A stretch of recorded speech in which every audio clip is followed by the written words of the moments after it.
guy that gave the fire coordinates was good. And Colonel Warfield was laying right there. He had a. Did you read in the book where he was flipping stones at a dog? With all this fire going on, all this hell being raised, he was in this ditch flipping stones at a dog. It's in the book. Any questions? I'll try to answer them. I don't know what you want to know. You just keep telling us what you want to tell us. You asked a question last night for my dad when he got hit.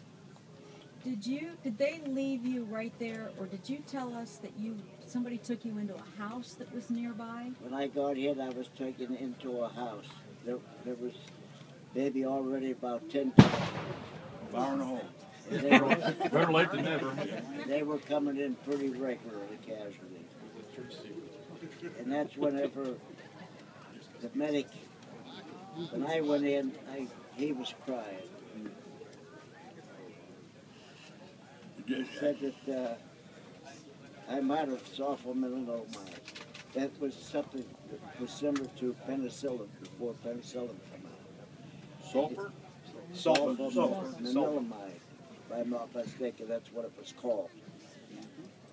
Well, let me ask you, how'd they evacuate you back to England? I went there, C-47. Well, I was put on an LST, which was converted into a hospital ship. God.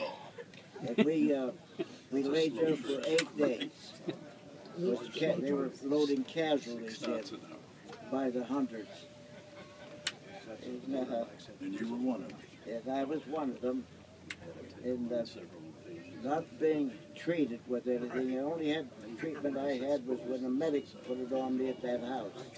And for 8 days I had no more. And gangrene set in. That's what I had in my same thing. Yeah, gangrene was set, and that's why I was hospitalized for 4 months.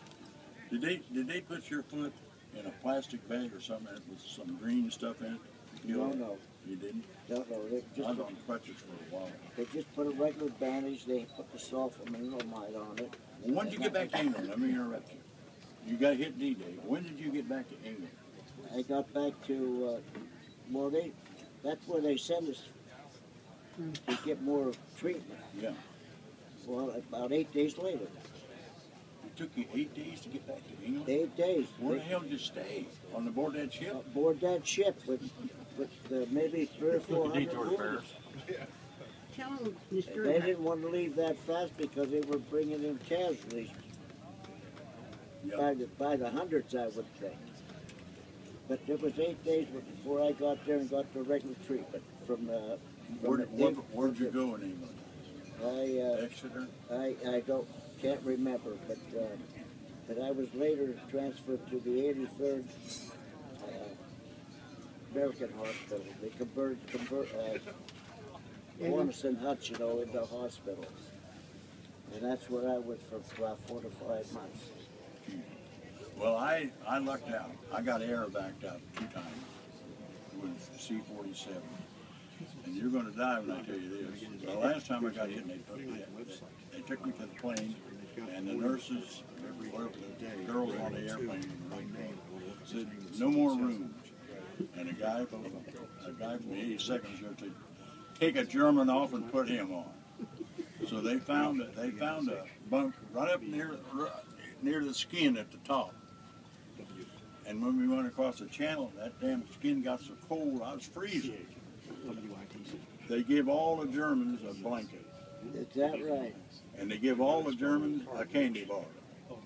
But I didn't get a blanket, I didn't get a candy bar. So when we got to England, we got in the hospital, I was raising the hell.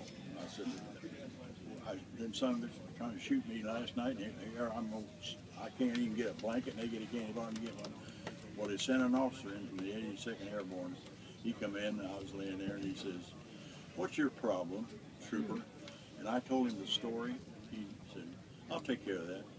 The next morning when I woke up, I had a new razor, a shaving brush, I don't know, a dozen candy bars, everything. I had everything. And then nurses, they couldn't do enough for me. But they got me out of there, man. Nina, Ralph, tell the story about the fella you said, go find my jacket that you had in your pocket. Before he does that, don't forget that.